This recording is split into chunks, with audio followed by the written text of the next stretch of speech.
Olá pessoal, aqui quem fala é o Murilo, do canal Murilo Critica. E hoje nós estamos aqui para mais uma crítica, e a crítica vai ser a do jogo Control. Então deixem os seus likes, comentem, compartilhem com seus amigos e principalmente se inscreve aqui no canal, tá?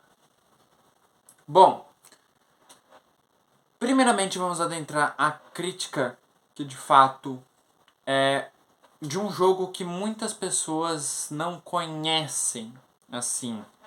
Então, é uma complexidade, assim, de fazer a própria crítica.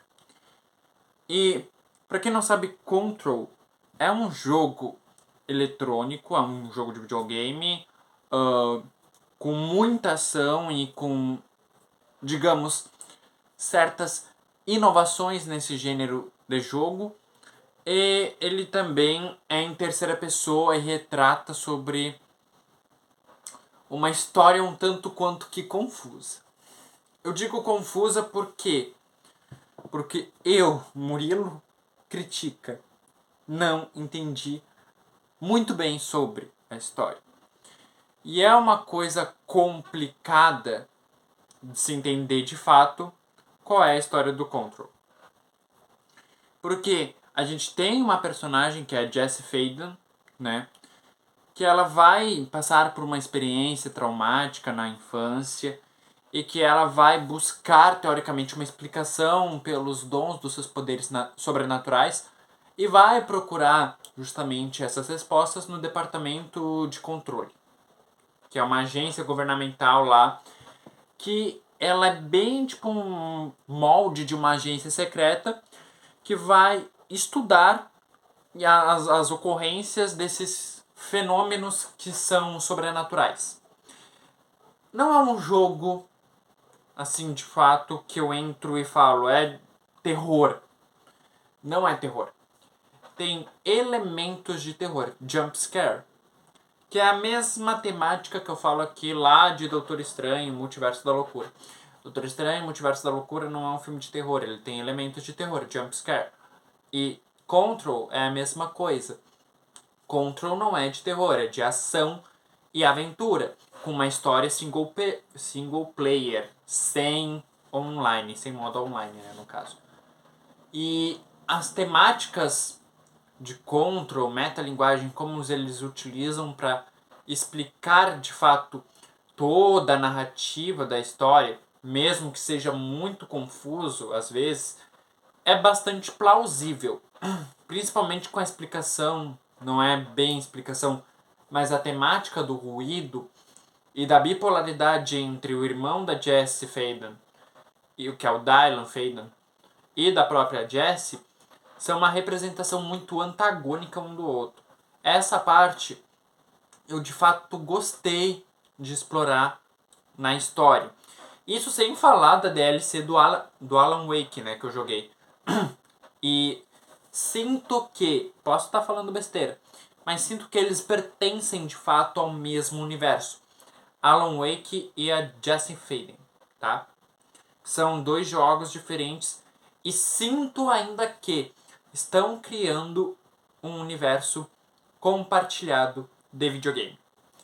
E a Remedy, que é a produtora, né, a desenvolvedora do jogo, ela fez isso muito bem, de fato. Isso que eu nem entrei em detalhes nos aspectos de gameplay ainda, que pra mim tem pontos um pouco quanto que negativos. Porque quando eu vejo as avaliações, e sim, eu sempre faço isso com todas as críticas e analiso e pontuo cada coisa. As avaliações do jogo Control, elas são muito mais voltadas narrativamente para a história. Que ela é muito confusa, que ela não tem propriamente uma explicação, mas, porém, para mim esse nem é o ponto chave da questão da crítica do jogo Control. Para mim, um ponto chave realmente onde ele tem um certo deslize é justamente na gameplay, tá? Eu falo assim que eles tentaram inovar de fato toda a questão da gameplay e estruturar para não ser somente um jogo qualquer de ação, Eles conseguiram fazer isso, mas como eu posso falar, os momentos onde ocorrem explosões, as temáticas da telecinésia e de pegar um objeto e jogá-lo são muito travados. Tem movimentos evasivos, criação de escudos e tudo mais que são muito travados. Isso me incomoda realmente, é um dos pontos negativos, tá? O jogo em si, ele ganhou muitos, na verdade, prêmios. Ele foi indicado ao The Game Awards no ano de 2000, como de jogo, né? Foi no ano que ele estreou, que foi no ano de 2019. Tá aqui. Ele estreou no ano de 2019. E ele concorreu ao The Game Awards no ano de 2019. E sim, gente, o que eu tenho assim de plausível para falar sobre essa indicação ao The Game Awards? Pela gameplay, claro, eu jogo numa plataforma PS4, no console PS4, e não vai rodar tão bem que nem rodaria em outras superiores, na nova geração. Então, sim, tem certas ressalvas que eu pontuo aqui, mas ele não deixa de ser propriamente um jogo ruim por causa disso, tá? Ele perde pontuações. Mas sim, tem outros pontos aqui, outros fatores, outros quesitos, outros aspectos que fazem com que evolua todo o setor. Que é o jogo, ele consegue te prender. Tu consegue ficar muito tempo nesse jogo e tu nem perceber que tu gastou muito tempo nesse jogo.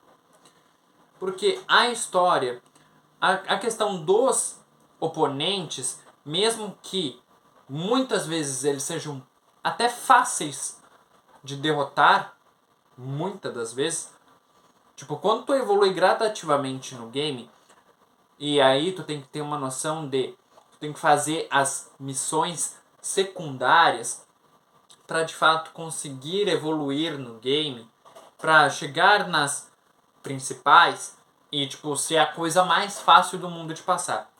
Outro aspecto negativo falando, não dá para escolher a dificuldade do jogo. Não dando para escolher a dificuldade do jogo, aí tu já começa a ter muitos aspectos de assim, retrocesso. Porque muitos querem um desafio extremo. Esse jogo ele te proporciona em certos momentos isso, mas muitos deles são apenas repetições de mesmas batalhas e de mesmos modos de agir. As inovações, de fato, na gameplay estão contidas em certos momentos do game, tá? Onde eu falo nessas questões contidas em certos momentos do game? Eu falo isso principalmente na cena do labirinto. Na gameplay do labirinto. Quando tu vai fazer a missão do labirinto, nossa, aquela música tocando é muito louco. Mas analisa um setor, analisa um fator. Eu já tinha um jogo com a DLC do Alan Wake. O que eu fiz? Eu fiz a DLC do Alan Wake primeiro. E quando eu cheguei de fato para jogar a parte do labirinto, eu já tava muito forte. Eu já tava assim, ó, anos-luz na frente da dificuldade daquela fase. Isso não é, de fato, proporcionar um desafio aos jogadores. Eu me aprofundei demais a DLC do Alan Wake, porque é uma coisa fenomenal aquela DLC, que é uma side quest assim do jogo, que são missões secundárias, que envolvem outro setor do departamento da federação. E sim, cara, é surpreendente. Surpreendente que tudo o que envolve a DLC do Alan Wake, por exemplo, é muito louco de se assistir, é muito legal de vivenciar aquilo. E mesmo a DLC, ela te prende muito bem ao foco da narrativa do que é realmente a essência de Control, que é a bipolaridade, o antagonismo próprio dito do ruído e a questão ali que é da Jess Faden, certo? E isso entona, ao mesmo tempo que um tom sombrio, ao mesmo tempo entona uma questão de paranormalismo. Questão de, tipo, tu querer evoluir ao máximo a Jessie Faden e ver todo o potencial que ela tem. E sim, outro fator positivo é a questão da evolução, tipo de tu completar as side quests, completar toda a estrutura, né? Tipo, missões primárias, missões secundárias, tarefas do AT, que é um NPC do jogo, que tu conseguindo completar essas tarefas, tu ganha pontos de habilidade. Ganhando pontos de habilidade, tu aprimora a tua árvore de habilidades. E aprimorando a tua árvore de habilidades, tu consegue entender muito melhor as questões das variações nas normativas do combate. E nessas variações das normativas do combate, tu consegue acabar com os teus inimigos de diversos modos, tá? E sim,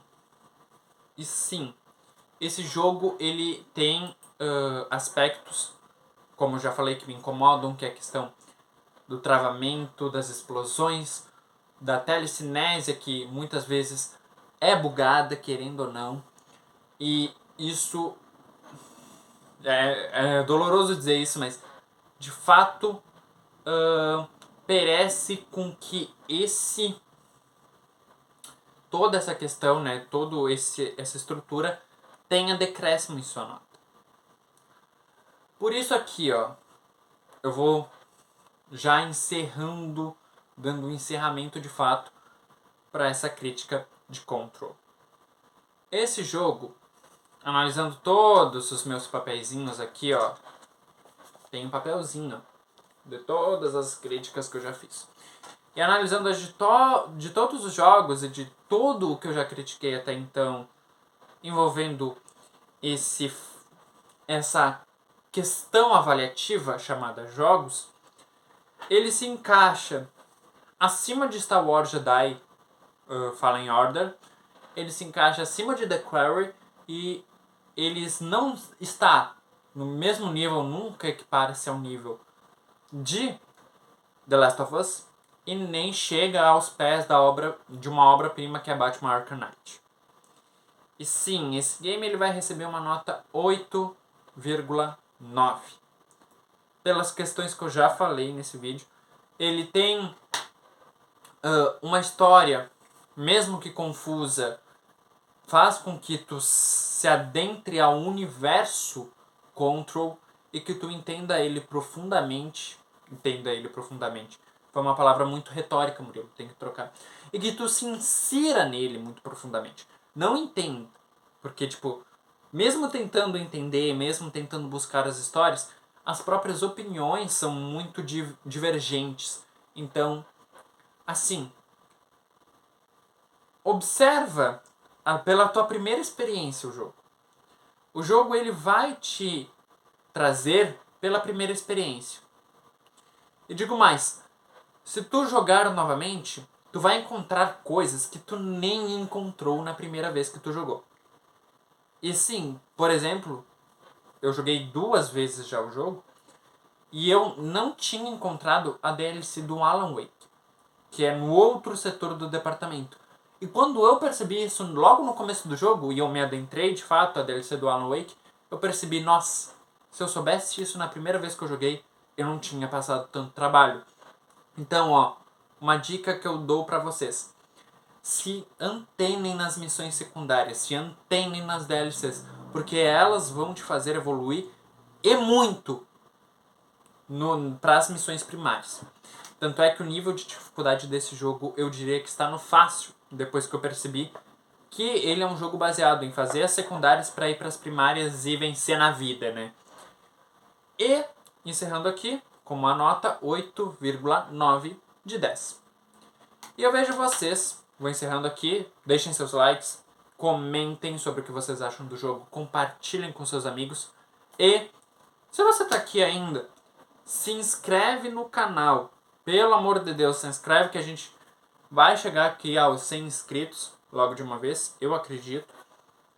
Então se inscreve, ative os sininhos para receber as notificações dos próximos vídeos. E eu vejo vocês na próxima crítica, que a próxima crítica é do filme do Flash. E eu vejo vocês até lá.